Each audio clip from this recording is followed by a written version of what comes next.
Esta presentación, como sabrán, no es nuevo. Esta cuestión del lavado de dinero, este tema del lavado de dinero no es nuevo. Esta, pues, obligaciones o esta normatividad que fue impuesta en nuestro país en el 2013 viene de mucho tiempo atrás. Por ahí encontramos que el delito de lavado de dinero pues se instauró en los 90, en 1996, y fue en 2000 cuando México se hace miembro del GAFI. Usted a lo mejor oye en redes sociales, oye en las noticias, que este GAFI, este Grupo de Acción Financiera Internacional, pues es el encargado de velar a nivel internacional, a nivel mundial, que primero, limitar las operaciones con recursos de procedencia ilícita, y segundo, evitar a toda costa el financiamiento del terrorismo, ¿no? Posteriormente, México también, en el año 2000, pues forma parte del grupo igual de acción financiera, pero del Caribe. Toda acá Sudamérica comienza a formar parte de estos grupos internacionales, y después se va al de Sudamérica, como lo ven en su pantalla, y es en 2004 cuando se crea la Unidad de Inteligencia Financiera.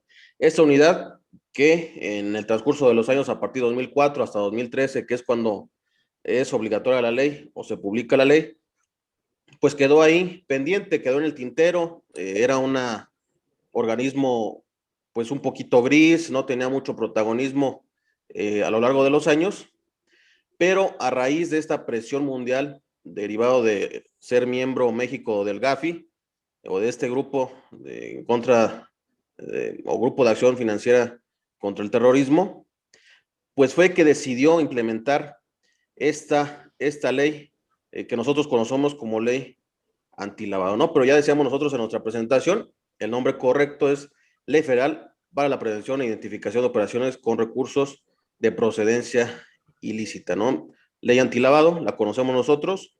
Y entonces se publica en 2012 esta ley antilavado y tiene su vigencia a partir del año 2013. Entonces, es desde el año 2013 que nosotros debemos estar observando esta ley. Usted ahorita advertirá con lo que comentemos el día de hoy, en esta hora y media que tengamos, advertirá que no solamente es la cuestión de la presentación de los avisos y la identificación del cliente, sino tenemos más obligaciones inmersas en esta ley antilavado.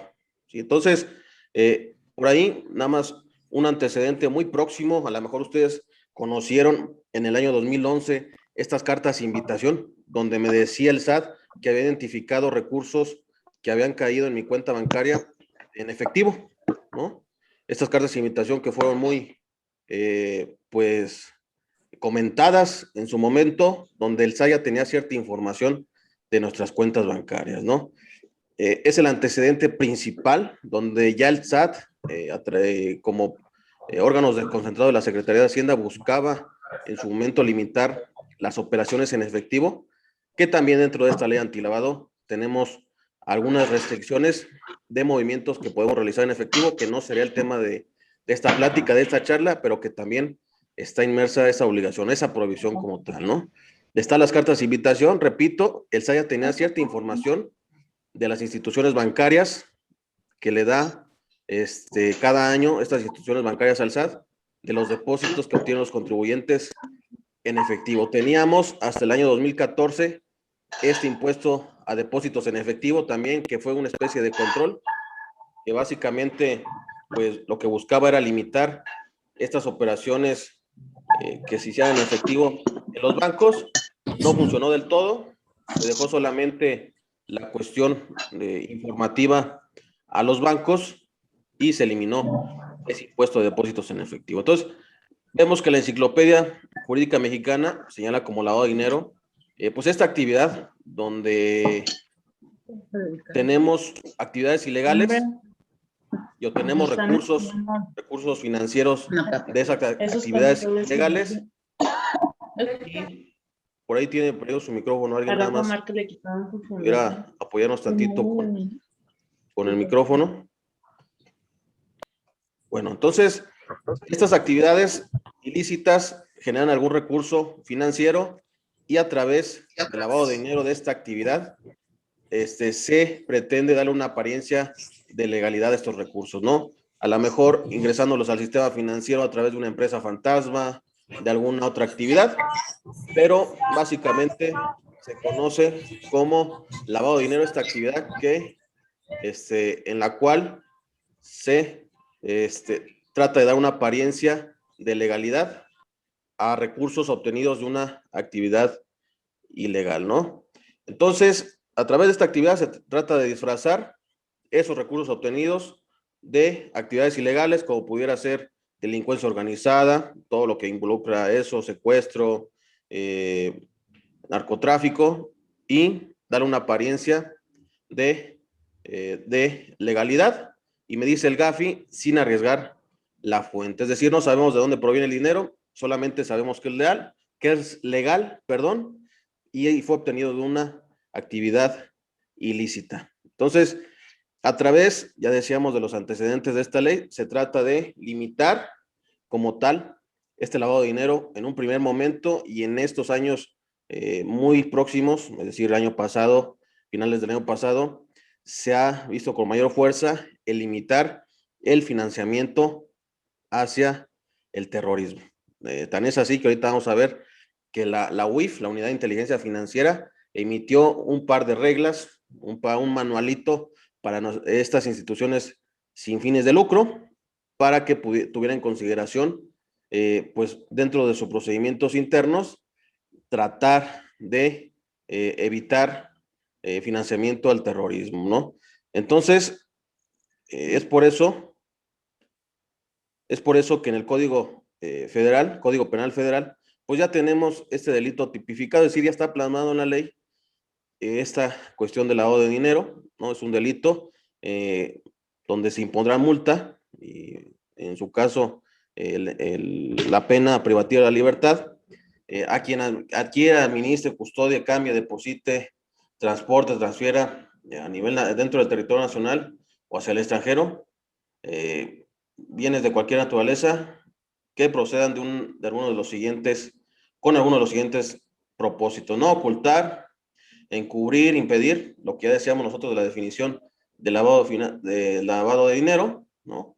Estos recursos de procedencia lícita. Y es un tema, toda la tipificación, es decir, todo este proceso para lograr encuadrar el delito en alguna conducta, eso no es tema de nuestra plática de hoy, pero sí ya nosotros encontramos este delito tipificado en el Código Penal Federal. Lo que se trata, repito, de esta ley es tratar de controlar el financiamiento al terrorismo y, por otro lado, el lavado de los activos o el blanqueo de capitales, como se conoce a nivel mundial. Esto también se traslada al terreno fiscal, ¿sí? Al terreno fiscal también tenemos otro delito encontrado en el 108 como defraudación fiscal, 108 del Código Fiscal de la Federación, y se entiende que se produce una actividad ilícita cuando existan indicios fundados de que proviene indirecta o indirectamente de la comisión de algún delito, ¿no? Entonces, básicamente todo lo que hablamos nosotros de la definición de lavado de dinero, se instaura el delito tanto en el Código Penal Federal y en el Código Fiscal de la Federación. Eso, como tal, pues, nos tendrá que importar a nosotros como asesores de ustedes para tratar de no encuadrar en esos delitos a ustedes, nuestros clientes, pero sí usted toma en cuenta que es necesario que conozca que hay un delito de lavado de dinero, ¿no? Y por ahí vamos a ver que en esta ley de lavado de dinero que nosotros conocemos, pues encontrará una lista de actividades vulnerables, es decir, una lista de la cual el legislador pensó, supuso, consideró como una actividad vulnerable, es decir, a través de esas actividades puede considerarse que corren mayor peligro o son las más acudidas por parte de la delincuencia organizada para el blanqueo de capitales, ¿no? Vamos a ver una lista que son los juegos con apuestas, la compra-venta de obras de arte, el servicio de vehículos blindados, ¿no? Todo lo que tiene que ver con desarrollo inmobiliario, lo que tiene que ver con con construcción, ¿no? O sea, ese tipo de actividades que el legislador, repito, puso en la ley como aquellas que son más frecuentadas o las que acuden más pues delincuentes, podríamos decirlo así, para el blanqueo de capitales. Entonces, tenemos una ley, es una ley un poco sencilla, un poquito laxa, delgada, pero atrás de esta ley tenemos también un cúmulo de normatividad. Tenemos un reglamento, unas reglas de carácter general, tenemos por ahí algunos formatos para darnos de alta y presentar los avisos, y tenemos también algunos criterios que emite la misma unidad de inteligencia financiera. Entonces, es bastante pesado el estudio de este tema del lavado de dinero. Tratamos el día de hoy de hacerlo más digerible, pero sí tiene sus bemoles, tiene sus puntos característicos que vamos a ver o descubrir el día de hoy. Aquí está una pequeña, un pequeño recuadrito donde vemos cuando se publica la ley. Repito, en 2012 se publicó esta ley. Tenemos que entra en vigor el 18 de julio de 2013, entonces ya lleva tiempo, ya lleva unos 8 años que entró en vigor esta ley. Posteriormente se publica el reglamento y entra en vigor el reglamento el 1 de septiembre de 2013. Después de ahí, pues ya tenemos la obligación de presentar los avisos, y actualmente pues ya está en forma las obligaciones de esta ley. Entonces, es a partir de 2013 que tenemos la obligación de nosotros observar esta ley, porque ahorita encontraremos que si usted le quiere ir anotando ahí, en el artículo 17, fracción 13, encontramos esta actividad vulnerable que es el recibir donativos. Entonces es por eso de vital importancia que usted el día de hoy tome en cuenta si a partir de ese año, si yo ya estaba dado de alta o si yo ya estaba conformado como una institución sin fines de lucro, he estado cumpliendo con esta ley, o sea, reportar, identificar, dar aviso de los donativos que me ingresan a mi asociación o a mi sociedad, y si estoy cumpliendo con todos los demás obligaciones. ¿Sí? Entonces, 2013, ténganlo ahí en cuenta, ya es obligatorio cumplir con esta ley. Decíamos que tenemos estas reglas de carácter general. Mire, ha sufrido cuatro reformas, entonces tiene que usted ver la ley, tiene que ver el reglamento, tiene que ver las reglas de carácter general con estos 4 reformas que ha sufrido estas reglas de carácter general. Ahorita no se inquiete en comprenderlas, simplemente con que sepa usted que hay diversa normatividad aplicable a este tema del lavado de dinero, es más que suficiente, ¿no?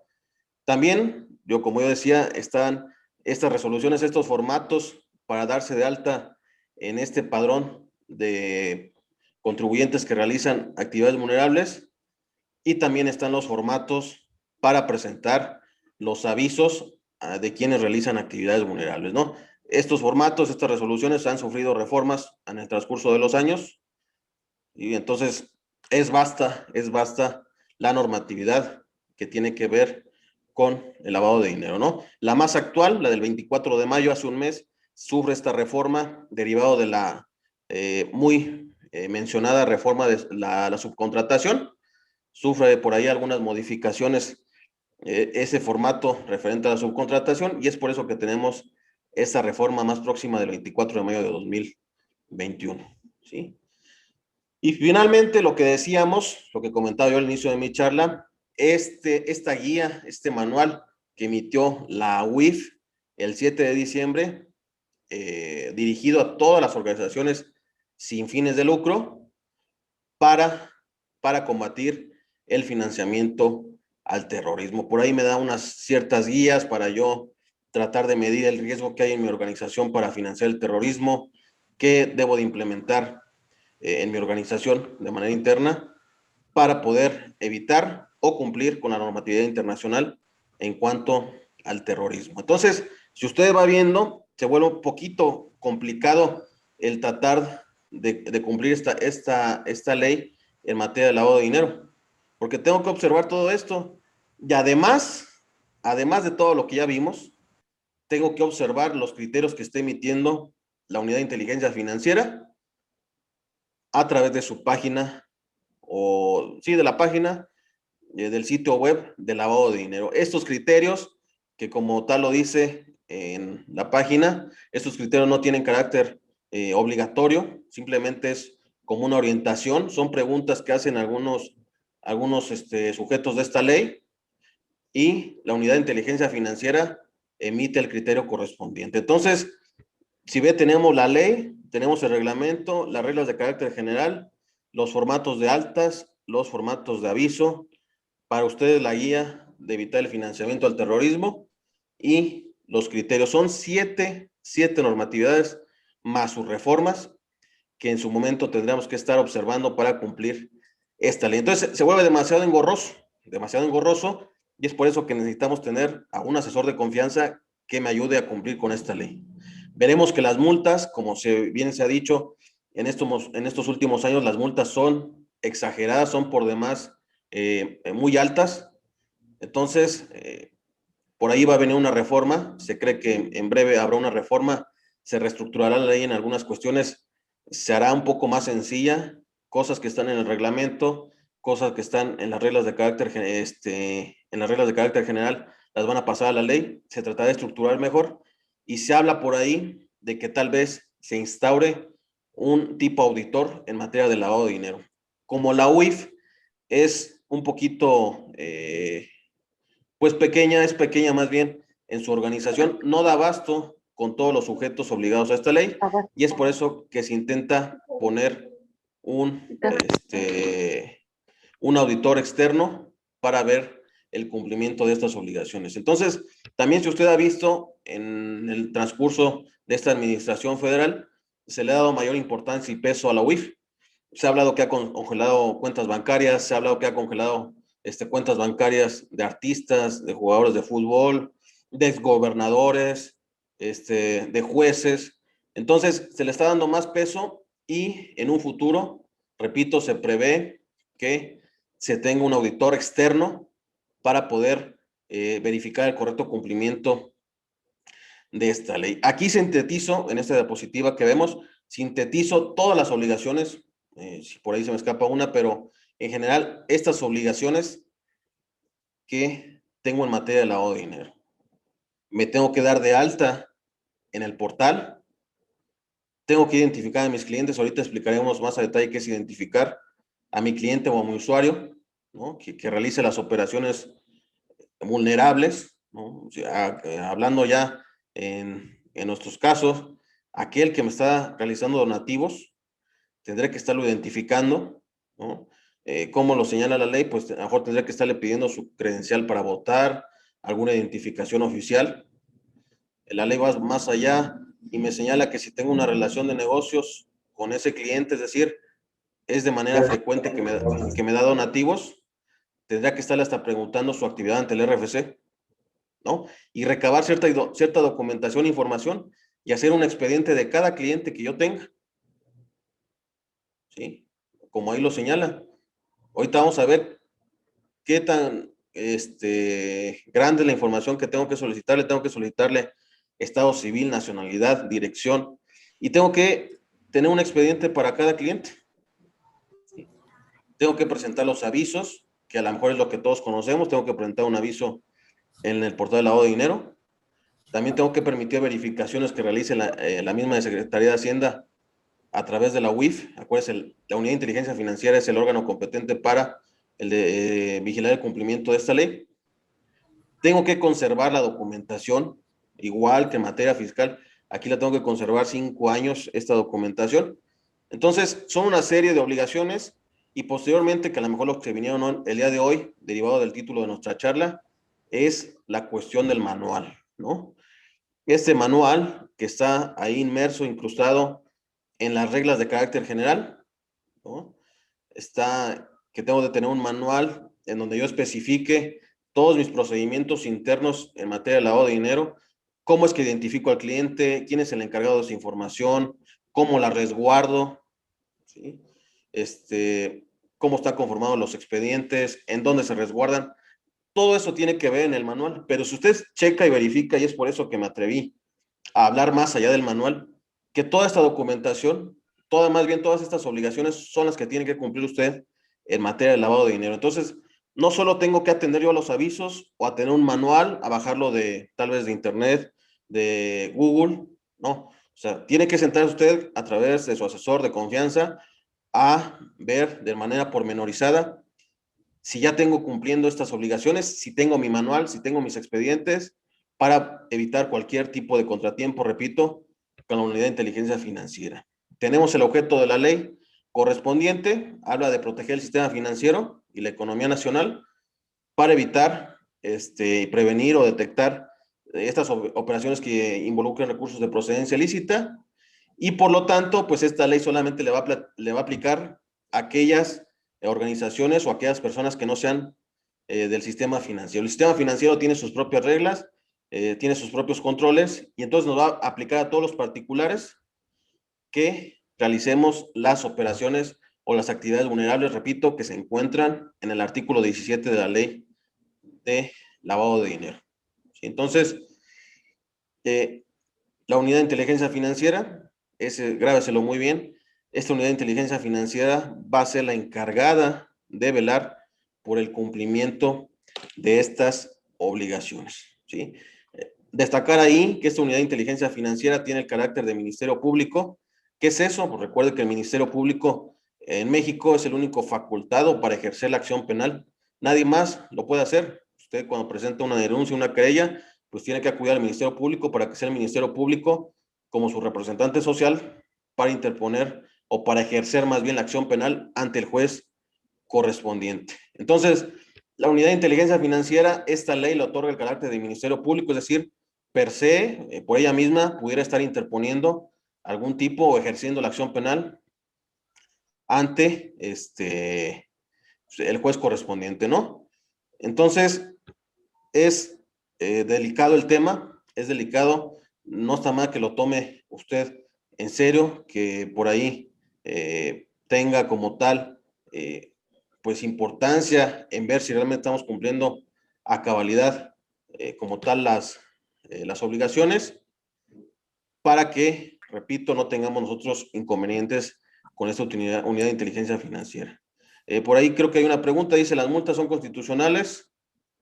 Se tiene la obligación independiente del monto recibido. Ahorita, las multas como tal pues, se han declarado constitucionales, ya hay ciertos criterios, ciertas tesis donde se ha visto que son constitucionales, entonces ahí no hay tela de dónde cortar. Ahorita vamos a llegar a la cuestión del monto de las obligaciones, para que veamos más o menos que no todo tiene que ver con el monto, simplemente por ser sujeto de esta ley, tendrá que estar cumpliendo con las obligaciones que comentábamos hace un momento. Por ahí alguien está levantando la mano, no sé si quieren hacer alguna pregunta, comentario.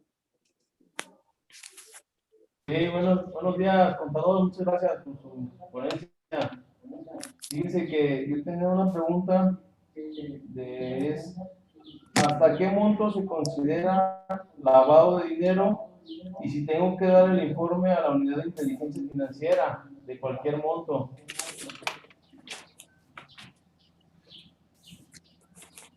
Ok, como tal, vamos a separar un poco la cuestión del Código Penal. Si bien lo insertamos aquí en nuestra presentación, eso es un delito penal, lavado de dinero, que tendría que perseguir el órgano competente. Y esta ley es materia administrativa. Tengo algunas sanciones que pudiera estarme haciendo acreedor si no cumplo debidamente con ellas. Y el monto como tal, ahorita lo vamos a ver. Se habla de un umbral, un monto mínimo, un monto máximo, del cual tendría que yo estar observando primero para identificar a mi cliente o a mi usuario, y segundo, para dar aviso a la UIF. Entonces, va a haber dos umbrales, dos límites, dos cantidades que tengo que observar. Una será para identificar a mi cliente o a mi usuario, y la otra será para dar aviso correspondiente. ¿Sí? Entonces tengo que observar esas dos cantidades, que ahorita vamos a entrar ya en materia para esta cuestión. Pero repito, ¿sí? Una cuestión es la materia penal, que seguirá su cuerda separada a través de los procedimientos que marque el Código de Procedimientos Penales Nacional, y el otro será esta cuestión administrativa, que tenemos sanciones grandes, y de las cuales pues podemos hacernos acreedor, ¿no? Esta unidad de inteligencia financiera tiene algunas facultades, algunas atribuciones que le confiere el reglamento de la ley de lavado de dinero, ¿sí? Será la que interpretará las disposiciones, como ya lo vimos, emite ciertos criterios. No estaría de más que usted como ejercicio interno dentro de su empresa pudiera, pues entrar a la página de la ley antilavado, así le pone usted en Google ley antilavado, de ahí viene tanto el marco normativo, viene las actividades vulnerables, vienen como tal las recomendaciones de la UIF, los criterios de la UIF, viene el portal para dar cumplimiento a todas las obligaciones, bueno, dar cumplimiento en cuestión del aviso para los sujetos obligados, ¿no? Entonces, es como tal, un portal pues, que está en conjunto todo y es necesario, a lo mejor que como mero ejercicio, usted ingrese a ese portal anticlavado. Entonces tenemos, ahí vaya poniendo nota, esta presentación pues va a ser para ustedes, pero vaya tomando nota, tenemos actividades vulnerables identificables, es decir, aquellas donde solamente voy a identificar a mi cliente, hasta cierto monto, hasta cierto umbral. Aquí se costaba. Y tengo... Pero aparte tenemos que cobrar tus servicios. Sí, O sea, por lo menos 600. Puedan apoyarnos con el cierre. 600, 700, no sé cómo vayan a manejar. Factura de infracción.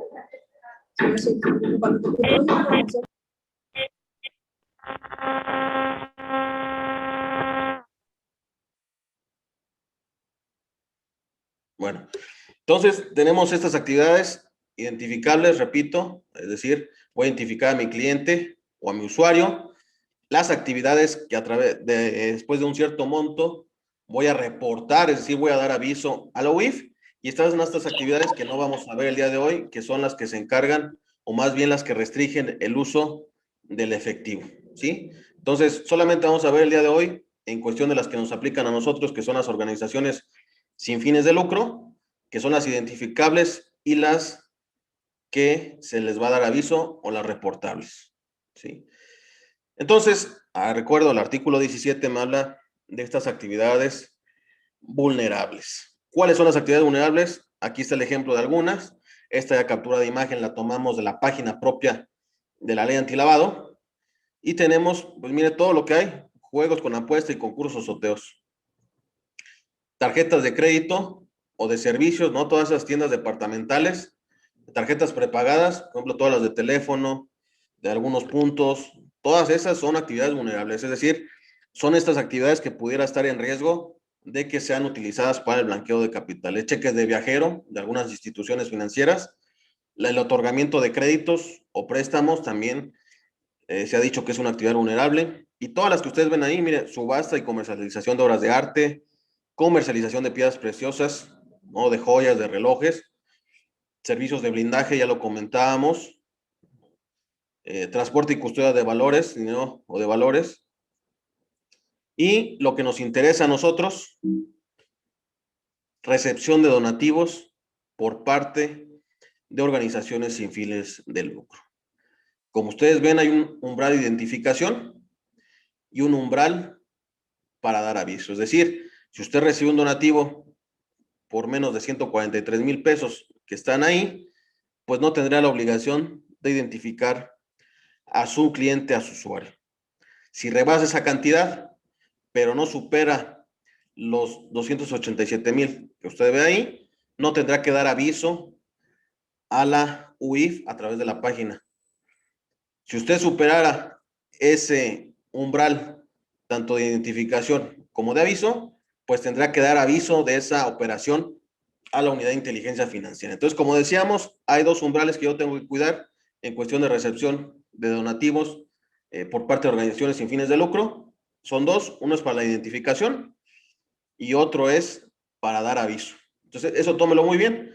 Se maneja en UMAS, son 1,605 UMAS para identificación y 3,210 UMAS para el aviso correspondiente.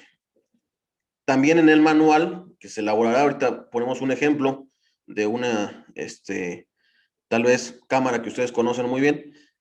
En el manual correspondiente tenemos que tener o tenemos que establecer cuáles son los mecanismos que tengo de manera interna en mi empresa para darle seguimiento a estos montos. Es decir, ¿qué estoy haciendo yo para identificar si realmente algún usuario o algún cliente rebasó esos montos en el transcurso de 6 meses?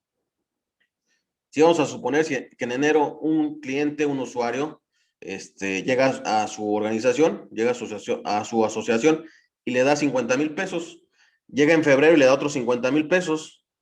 Llega en marzo y les da otros 50,000 pesos. ¿Qué mecanismos está utilizando usted de manera interna para saber si ya rebasamos el umbral de identificación? ¿Sí? Entonces, ese umbral de identificación y también para efectos del dar aviso, tendría que estarlo plasmando yo en mi manual. Entonces, si usted va viendo, el manual se va a conformar de todo lo que estoy haciendo internamente para cumplir con la ley antilavado. Entonces, importante estos dos umbrales, estos dos cantidades que está usted viendo en pantalla vigentes para 2021, para saber si primero voy a identificar a mi cliente o segundo, voy a dar aviso a la UIF de esa operación. ¿Sí? Si llega un cliente y le da un donativo por 300,000 pesos, pues esa operación, aparte de que tiene que identificar al cliente, tiene que dar aviso a la UIF. ¿Sí? Entonces, es importante conocerlo como tal, ¿no? Y es por eso que en el artículo 17, fracción 13ª, que es la que nos interesa a nosotros, se habla que va a ser considerada una actividad vulnerable la recepción de donativos por parte de asociaciones y sociedades sin fines de lucro. Pero no tenemos definido qué son asociaciones y sociedades sin fines de lucro. En las reglas de carácter general me define qué se va a considerar asociación y sociedad sin fin de lucro, ¿no? Ya me establece que son las asociaciones a que se refiere la fracción primera del título 10º, primero del Código Civil Federal, ¿no? Ese es el primer lugar. Luego también me señala que va a ser considerada una asociación y sociedad sin fin de lucro las agrupaciones u organizaciones de la sociedad civil que estando legalmente constituidas realicen alguna de las actividades a que se refiere el artículo 5 de la Ley Federal de Fomento a las actividades realizadas por organizaciones de la sociedad civil y no persigan fines de lucro ni de proselitismo partidista, político, electoral o religioso. ¿Sí? ¿Qué más? Las asociaciones, agrupaciones religiosas, iglesias reguladas por la Ley de Asociaciones Religiosas y de Culto Público. Los partidos políticos nacionales o agrupaciones políticas nacionales establecidos con fundamento en el Código Federal de Instituciones y Procedimientos Electorales, así como aquellos partidos políticos que se constituyan en las entidades federativas, en términos de su propia legislación estatal. Los colegios de profesionistas legalmente constituidos, y los sindicatos de trabajadores o patrones regulados por la ley del trabajo.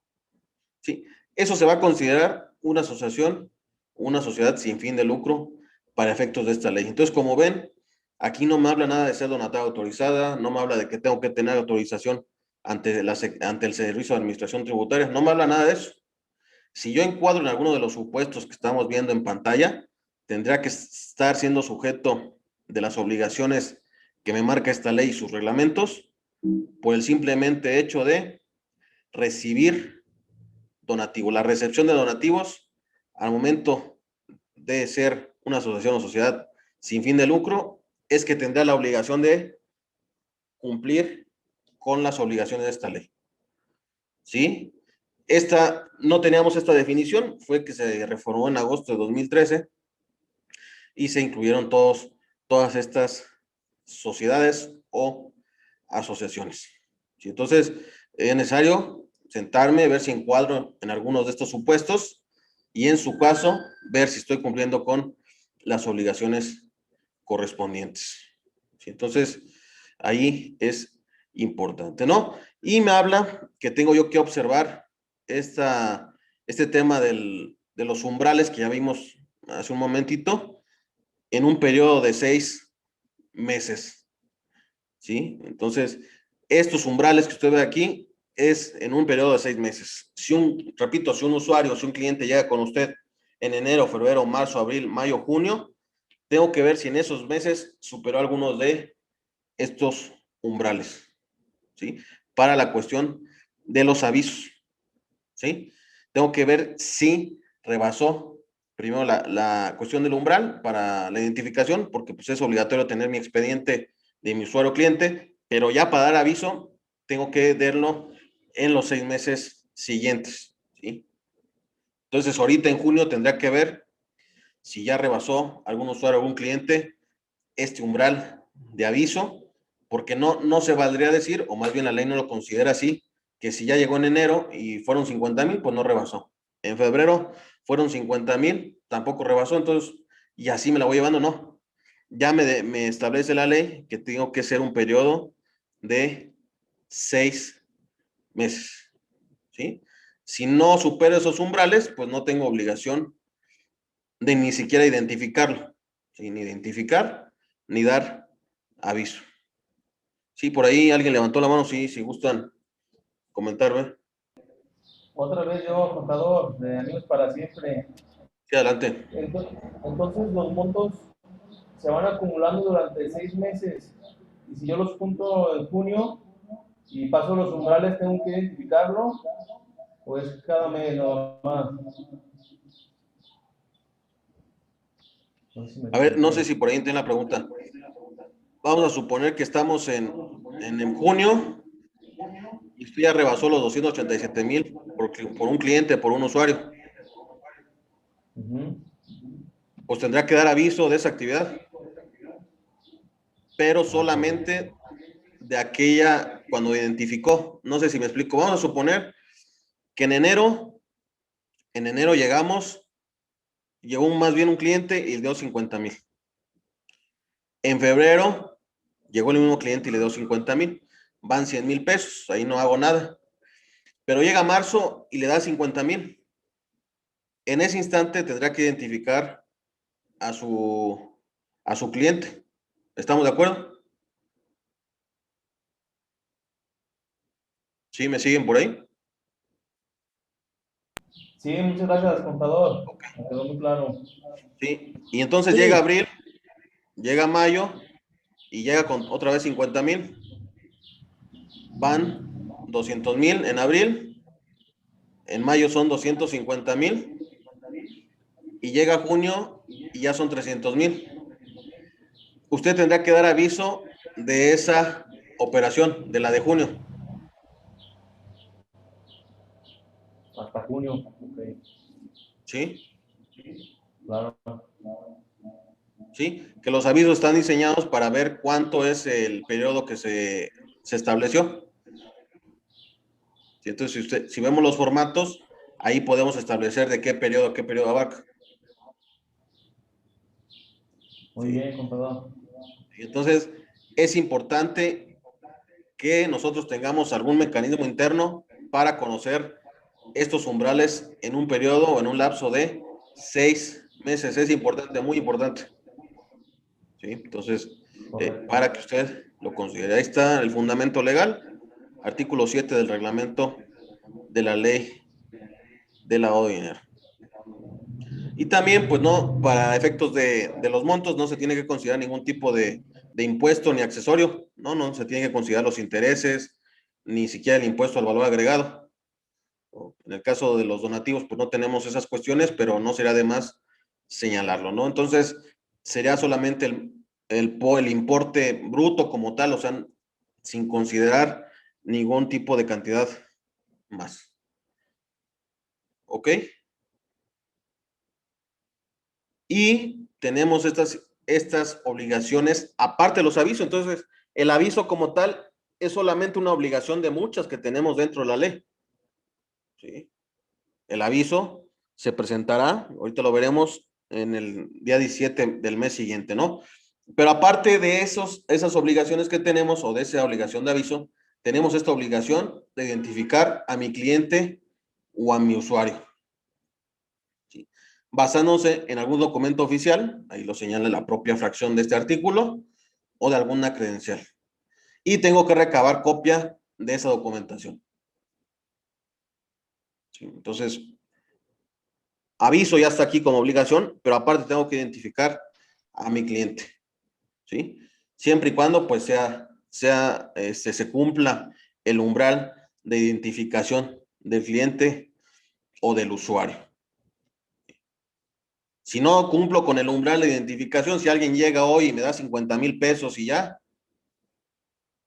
no, ni siquiera le tengo que dar ni identificarlo, no se preocupe, o sea, no tiene que recabarle copias a todos los que vayan a darle donativos, no.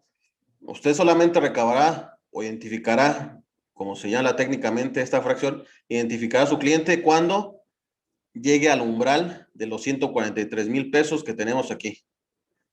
¿Sí? Si le llega un donativo de 100,000 pesos el día de hoy y es el último o la primera ocasión que llegue ya no va a venir, pues tendría que estar no haciendo nada. Sin embargo, dentro de su manual, de esto que me obliga la ley antilavado, dentro de su manual tendrá que ver qué mecanismo interno está usted implementando para que si hoy llegó ese usuario, ver dentro de los 6 meses siguientes si volvió a llegar con una cantidad igual, menor o superior y ver si en esos 6 meses supera los umbrales correspondientes. Entonces, es la importancia, estamos viendo la importancia de este manual, que me va a dar respaldo a todas las demás obligaciones que tengo de esta ley antilavado.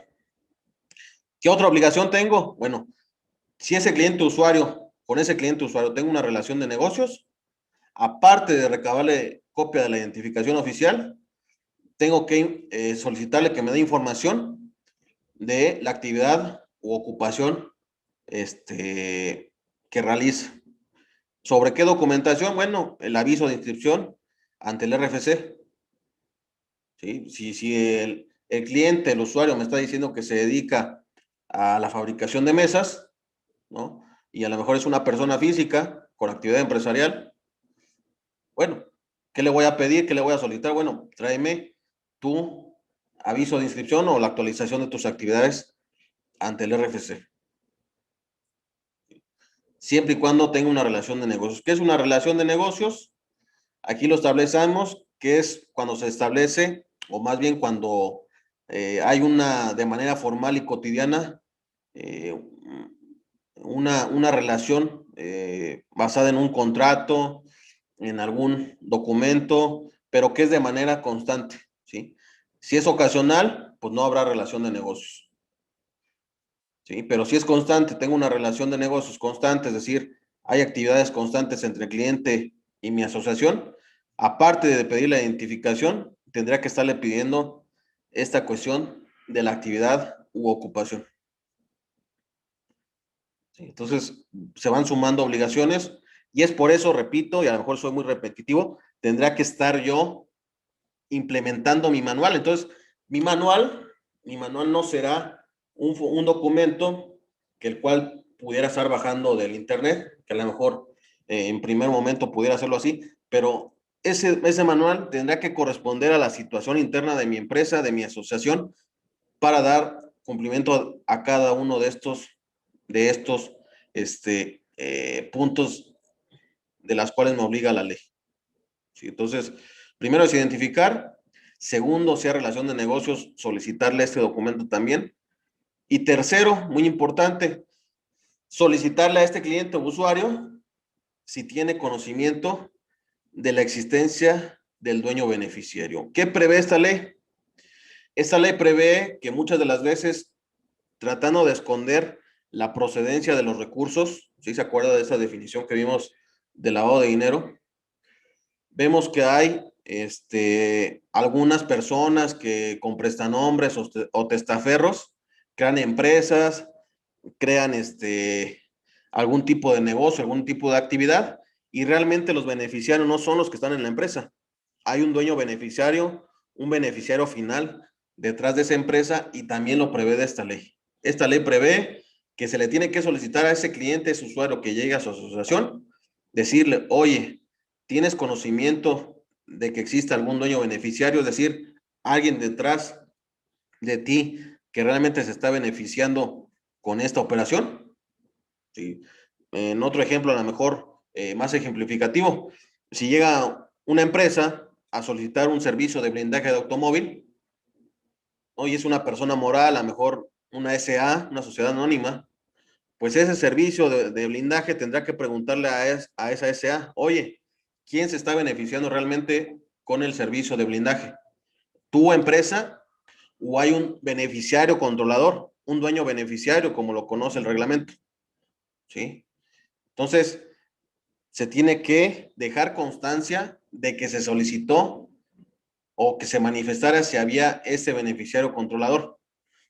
Entonces, aparte de recabar la documentación, de identificar al cliente, le tengo que preguntar si hay un dueño beneficiario de esta operación. ¿Cómo lo identifico o cómo lo identifican ahí? Bueno, si obtiene algún beneficio en alguna instancia por ese servicio. Segundo, cuando ejerce el control de una persona moral, ¿y qué es ejercer el control de esa persona moral? Bueno, que pueda imponer de manera directa o indirecta decisiones en la asamblea de socios. ¿Cuál otra? Dirigir directa o indirectamente la administración o las políticas principales del negocio, ¿no? Que tenga derecho a ejercer el voto en más del 50% en el capital social. Entonces, a lo mejor hay un entramado ahí de empresas dentro de esa empresa que es la que está tratando de obtener el servicio de blindaje o realizando el donativo. Entonces tengo que tener constancia, debo dejar constancia de que estoy cumpliendo con esta obligación. Hay tesis del tribunal donde me señala, no basta con decir que yo le pregunté y me dijo que no había dueño beneficiario, no. Hay que dejar una constancia de que existe, de que se le preguntó si existía o no este beneficiario controlador. Y por ejemplo, aquí está, les voy a poner un ejemplo de cómo es. Mire, la ley me señala que debe, más bien los criterios del tribunal, me señala que debe haber una constancia de la existencia del dueño, del beneficiario, dueño beneficiario. Mira, aquí está esta constancia, siendo las 12 etapas de Distrito Federal en términos del instrumento público notarial. Se le ha preguntado al usuario o al cliente. Se le pregunta, manifiesta lo siguiente. ¿Tiene conocimiento de la existencia del dueño beneficiario? Pues aquí le pones que no. Oye, mi representante es la dueña beneficiaria. O si existe un dueño beneficiario y pues le tengo que solicitar la información del dueño beneficiario. ¿Sí? Entonces, esta es una constancia de que realmente se le preguntó a ese cliente o a ese usuario si realmente existía un beneficiario controlador o no. Entonces, no bastaría solamente con preguntar y decirle a la autoridad, en dado caso que me vaya a revisar, si hay, que yo le pregunté y me dijo que no. Como veremos ahorita a continuación, hay tesis donde ya me dice el tribunal, o sea, no basta con preguntarle si hay un beneficiario controlador. Tendría que dejar constancia de que realmente se le preguntó sobre este beneficiario controlador, ¿no? Y entonces, pues tenemos ya tesis, es una jurisprudencia. Recuerden que las jurisprudencias pues tienen un peso legal importante en cualquier procedimiento jurisdiccional ante un tribunal. Entonces, es necesario pues tenerlas presentes para cumplirlas, ¿no?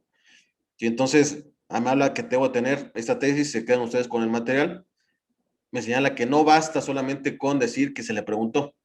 Esta obligación de solicitar que nos manifiesten si hay un dueño beneficiario, pues tendría que estarse comprobando o acreditando con alguna constancia, ¿no? Y ahí está otra tesis más bien, que habla sobre lo mismo. Y son jurisprudencia, repito, la jurisprudencia tiene un peso legal importante en cualquier procedimiento jurisdiccional.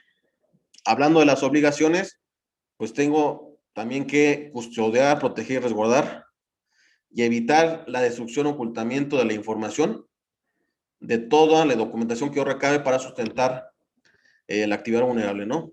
La identificación de mis clientes, todo eso es mi obligación custodiarla, protegerla, porque recordemos que son datos, pues, protegidos por otra ley, la Ley Federal de Protección de Datos en posesión de empresas privadas.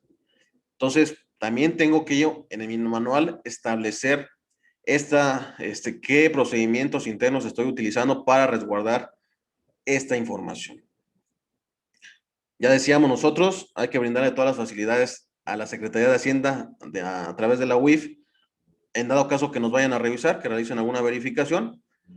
Presentar los avisos sería otra obligación, y lo que comentábamos, tengo que conservar esta documentación de manera física o electrónica por un plazo de 5 años. Si es electrónica, pues tengo que cumplir con una NOM, una norma oficial mexicana, que es la 151/2016. Y ahí me establece todos los requisitos si quiero conservar o archivar mi documentación de manera digital o electrónica. ¿Sí? Entonces no basta con tener yo los PDF, no basta con yo tener escaneada la documentación, no. Tengo que cumplir con esa NOM 151, repito, 151/2016. Entonces, como ha visto hasta el momento, tenemos un cúmulo de información, un cúmulo de obligaciones que tengo que cumplir como parte de esta ley. No solo los avisos son importantes, pero aparte de todo eso tengo que observar más obligaciones. ¿Sí? Esas son las obligaciones de la ley. Hay obligaciones en el reglamento, ¿cuál? Estar inscrito en el Registro Federal de Contribuyentes y contar con la firma electrónica avanzada, que ya nosotros conocemos como e-firma, según el SAT. Entonces, esa es otra obligación. Estar inscrito y contar con FIER. Y ahí viene la obligación en las disposiciones de carácter general o las reglas de carácter general. Me voy a dar oportunidad de leer este artículo. Quienes realicen actividades vulnerables elaborarán y observarán una política de identificación del cliente usuario. Es decir, tiene que instaurar usted internamente en su asociación una política, unos lineamientos, un sistema de identificación del cliente usuario. ¿Qué le va a pedir? ¿Cómo le va a pedir la información? ¿Cómo lo va a identificar? ¿Qué documentos le va a solicitar? La cual comprenderá cuando menos los lineamientos establecidos para el efecto en las presentes reglas, los criterios, medidas y procedimientos internos que se requieran para su debido cumplimiento, y los relativos a la verificación y actualización de los datos proporcionados por los clientes y usuarios. Y esta política va a formar parte de el manual, el famoso manual que usted vino a ver el día de hoy. ¿Sí? Entonces, el manual, en lugar de ser chiquito, pues va a ser grandote, porque va a tener las políticas de identificación, va a tener las políticas de conservación de documentación, va a tener las políticas de cómo se va a conformar el expediente, cómo lo va a resguardar, en dónde lo va a resguardar, quién va a ser el responsable, etcétera, etcétera, etcétera. ¿Sí?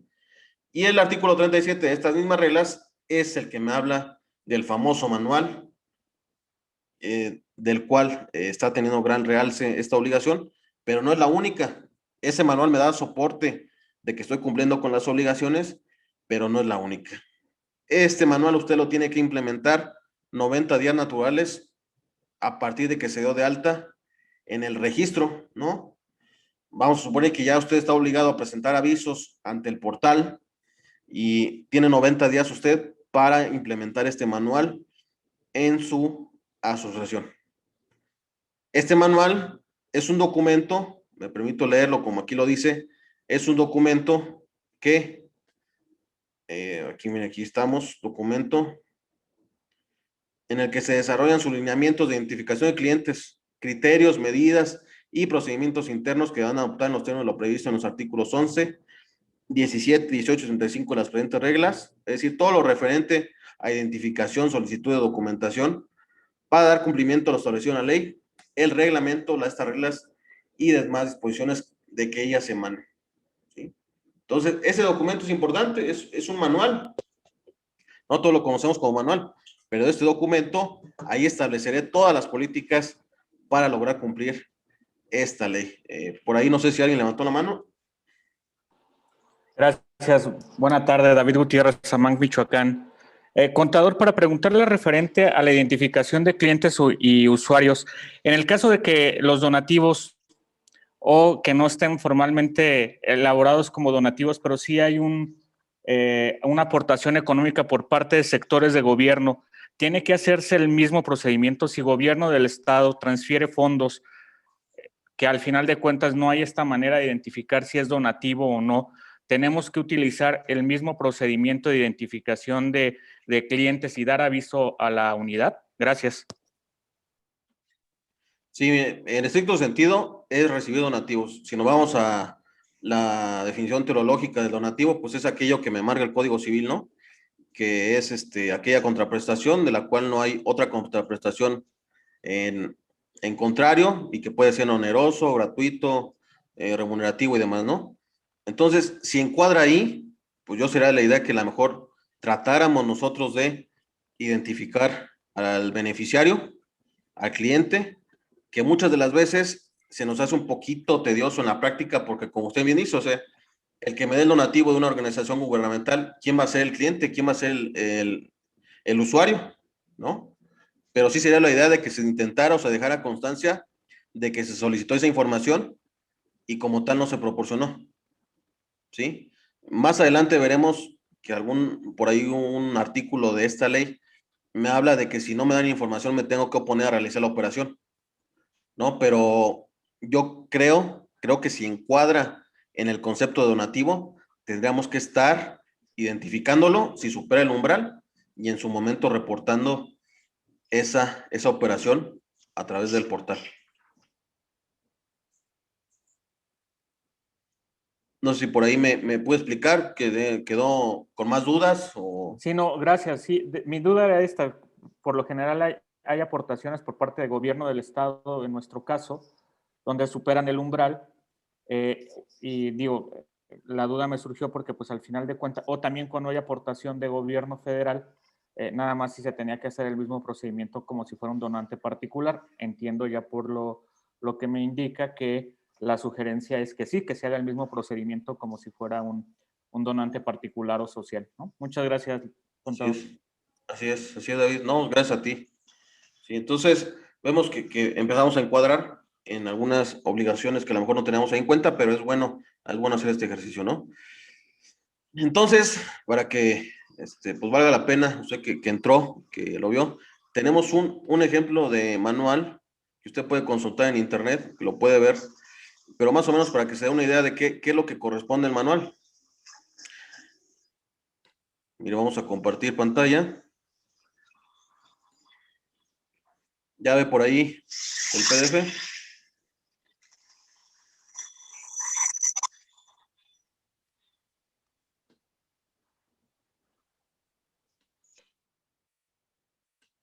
Mire, este manual es de la CAREM, de la Confederación de Asociaciones de Agentes Aduanales de toda la República. Ese ya lo instauró desde hace mucho tiempo. Usted lo puede consultar en internet.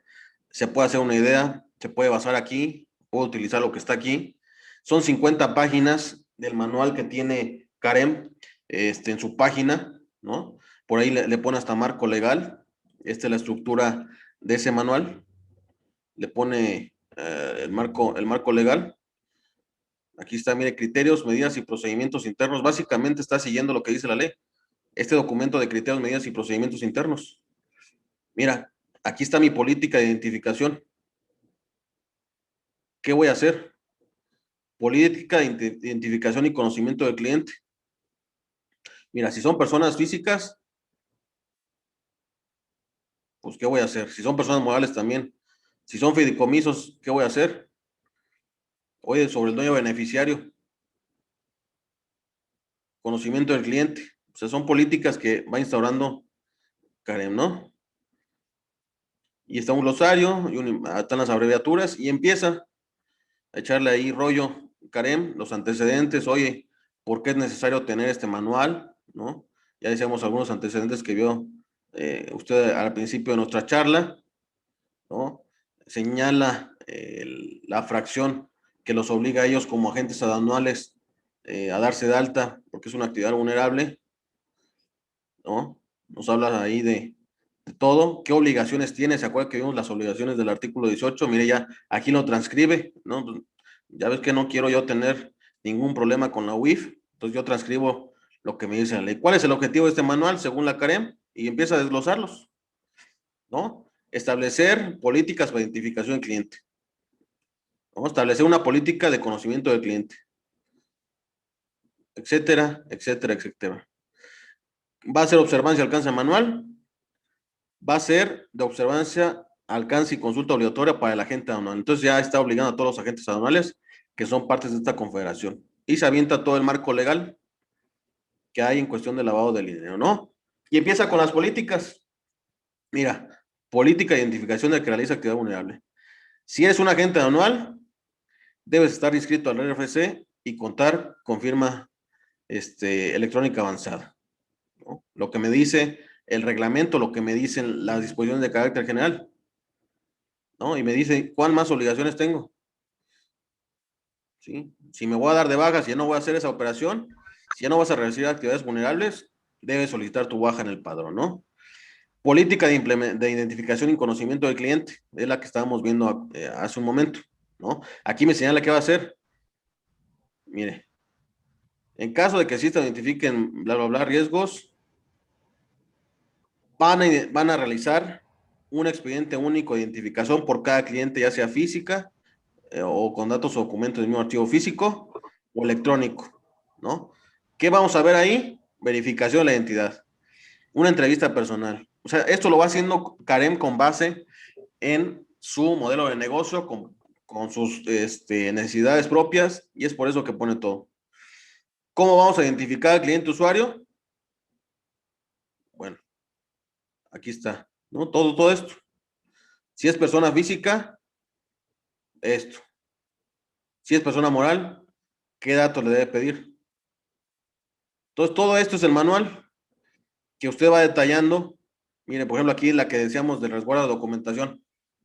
El agente aduanal debe custodiar, proteger y resguardar y evitar la destrucción o cumplimiento de información y documentación que sirva de soporte a la actividad vulnerable, ¿no? Todo lo que dice la ley, parece, Carem, que ahí lo instaura, ¿sí? Entonces, debe mantener absoluta confidencialidad, que está prohibido de alertar o de aviso de cualquier referencia a un tercero. O sea, todo lo que me señalan los reglamentos, lo que me señalan las disposiciones, Carem ahí lo traslada, ¿no? Está el glosario y por último, pues ya está todos los apéndices. Entonces, hacer el manual no es cosa de otro mundo, simplemente es conocer lo que me señala la ley, lo que me señala los reglamentos. Por eso es necesario que se informe con un asesor de confianza. Si usted ya lo tiene, pues es necesario que se siente con él, realice su manual. Esta material pues se lo voy a proporcionar. Ya varias empresas, muchas empresas tienen este manual ya en su página, entonces pudiera basarse en alguno, pero mi sugerencia sería que usted lo elaborara con base en sus necesidades o en su giro de negocio como tal, ¿no? Entonces, para que usted ahí lo tome en cuenta.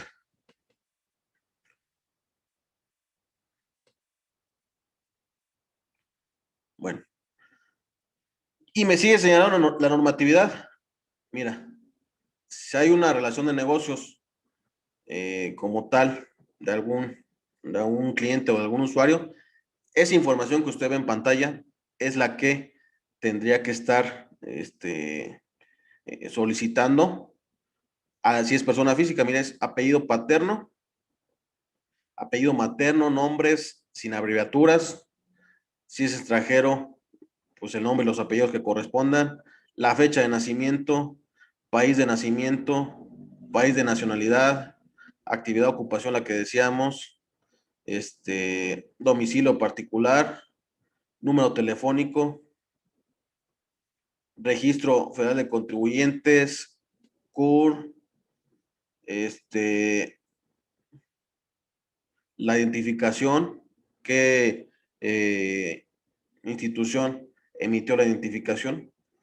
Entonces, eso es lo que propone la normatividad, por lo menos tendremos que estar cumpliendo con esa solicitud de información para identificar, repito, a mi cliente y en su caso, si es una relación de negocios, pues ya solicitarle lo que decíamos, ¿no? Esta constancia ante el RFC para saber su actividad o su ocupación. Si es persona moral, de igual manera, pues la razón de dominación social, el domicilio, número telefónico, registro federal de contribuyentes, el registro federal del apoderado legal o del representante legal, ¿no?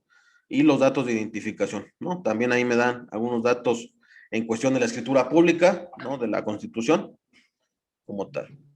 ¿Y qué documentos debe solicitarle? Pues ahí me señala todos estos, ¿no? Copia certificada del instrumento público, identificación oficial, comprobante de domicilio. Entonces, si va viendo los expedientes que tiene que ser o establecer de cada uno de sus clientes que hay que identificar, pues se va haciendo un poquito vasto. Entonces, hay que ver si realmente estamos cumpliendo con esta obligación. ¿Sí? Entonces, es vasta la información que nos solicita la ley que establezcamos, y es por eso que tengo que tener este manual para saber qué le voy a solicitar a mi cliente o a mi usuario. ¿Sí? Y la constancia importante que veíamos hace un momento, esta constancia para acreditar que no hay o solicitamos información sobre este dueño beneficiario. ¿Sí? Entonces, para tenerlo en cuenta, ¿no? Esto no, por ahí lo dejo, pero básicamente a nosotros que somos la fracción 13, donativos, pues nos habla de que los mecanismos para darle seguimiento y acumular las operaciones es por cada operación que se realiza.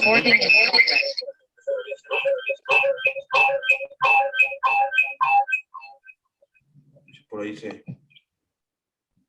se vició un poquito, pero bueno.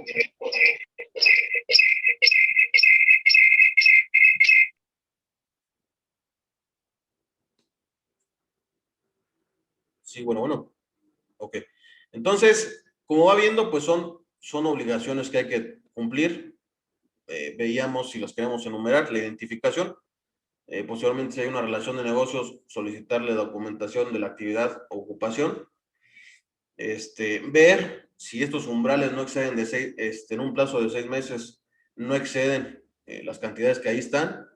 Establecer un manual donde consten las políticas que estoy haciendo para darle seguimiento, para establecer los expedientes, la identificación, el resguardo de esa información, ¿no? Ya veamos un ejemplo como tal de este manual, ¿sí? Ya decíamos lo del manual. Está la página de internet, ya le pueden poner ahí en Google como tal ley antilavado, portal ley antilavado, y los va a mandar al portal que están viendo ustedes en su pantalla. Si no tenemos fiel, pues no estaríamos en posibilidad nosotros de poder ingresar o darnos de alta a este portal. Es importante tener firma electrónica, ¿no? Si soy persona moral, que es el mejor caso de todos nosotros, pues tenemos que designar algún representante como responsable del cumplimiento de las obligaciones de esta ley, ¿no? Ese representante lo tengo que poner ahí al momento de darme de alta en el portal. ¿Sí? Si no doy de alta a nadie, pues el órgano de administración será el encargado o el administrador único de cumplir con estas obligaciones. Las personas físicas debe hacerse de manera personal o directamente. ¿Sí? Ya decíamos la obligación de tener firma electrónica, y lo que ya comentábamos, me habla de manera muy utópica la ley de que si mis clientes o usuarios no me proporcionan la información que les solicité, yo como sujeto de esta ley debo abstenerme sin responsabilidad alguna de llevar a cabo la operación. ¿Sí? Pero pues yo pongo el ejemplo siempre. ¿Qué tal si en su organización o en su asociación llega alguien como este señor que está aquí y usted le pide su identificación? ¿Qué va a pasar? ¿Cree que se la quiera dar usted? Pues no. Y usted se tiene que abstener según lo que dice el artículo 21. ¿No? ¿Sabes qué? Pues no puedo recibir tu donativo porque pues no estoy recibiendo documentación tuya. Entonces es un poquito utópico lo que me marca este artículo 21, en donde me debo de abstener de realizar estas operaciones, ¿no?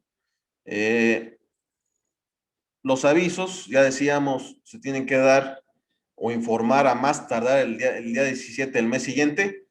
Aquí no es como la ley fiscal, en donde tengo más días según el horóscopo fiscal que me toque por mi último dígito del RFC. Aquí no. Aquí es el 17 del mes siguiente y lo tengo que dar aviso, ¿no? Aquí tampoco funciona la espontaneidad. Recordemos que en materia fiscal hay esta figura de la espontaneidad. Mientras yo puedo cumplir, mientras el SAT no se dé cuenta, y pues no soy sujeto de sanción. Aquí, como sabremos, en las sanciones tengo la sanción de no presentar en tiempo, es decir, dentro de los 17 días, y omitir con presentar el aviso. Entonces, aquí no hay esta figura de espontaneidad. Se podría alegar en un juicio, ¿no?, que a lo mejor en pro de estos derechos humanos que tuvieron su boom en 2011, pues podríamos estar subsanando la cuestión de la multa, pero la ley no lo prevé.